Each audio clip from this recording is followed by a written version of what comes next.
This is Dr. Troy Fullerton from Bilingual Barrier Busters, and tonight I want to talk about something that practically everybody who studies Spanish for any length of time sooner or later runs into, and that is the fact that Spanish doesn't sound the same wherever you go. Spanish is spoken over a very broad geographical area, so invariably there are going to be some major differences in intonation, speed, regionalisms, slang, names of animals, names of food, names of all kinds of things. It's amazing, really, just how variable the Spanish language is. However, when we really stop and think about it, is it really all that amazing?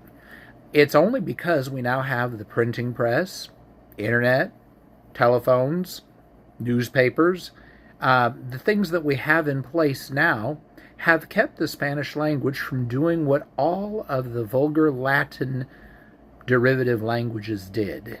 They drifted. They drifted and became languages such as French, Italian, Romanian, those Italian dialects, Portuguese, and of course Spanish, Catalan. Yeah, at one time everybody thought they were speaking Latin, at least vulgar Latin, which vulgar Latin simply means the people's Latin. Latin the way that it was spoken by the uneducated masses of people. That was then. But eventually people recognized, my Latin doesn't sound like his Latin over there on the other side of the Pyrenees Mountains. My Latin doesn't sound the same as his Latin, even just a short distance over. people, their language changed. What kept Spanish from changing? Well, the things we just talked about. We now have mass-produced books. We now have mass-produced media. And that has kept the language. Of course, there's also the Royal Academy of the Spanish language, and that has kept the language standard enough to where it is still one language. So what do you do about this? Well, as you study, first of all, learn the dialect of the region you're going to need to use your Spanish with.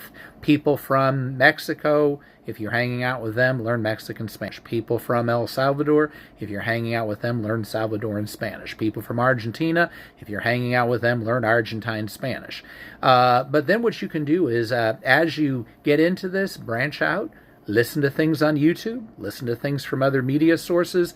It doesn't take long for you to get your ear tuned to other things, and you'll be surprised how quickly that may happen, even if at first it's a bit of a struggle.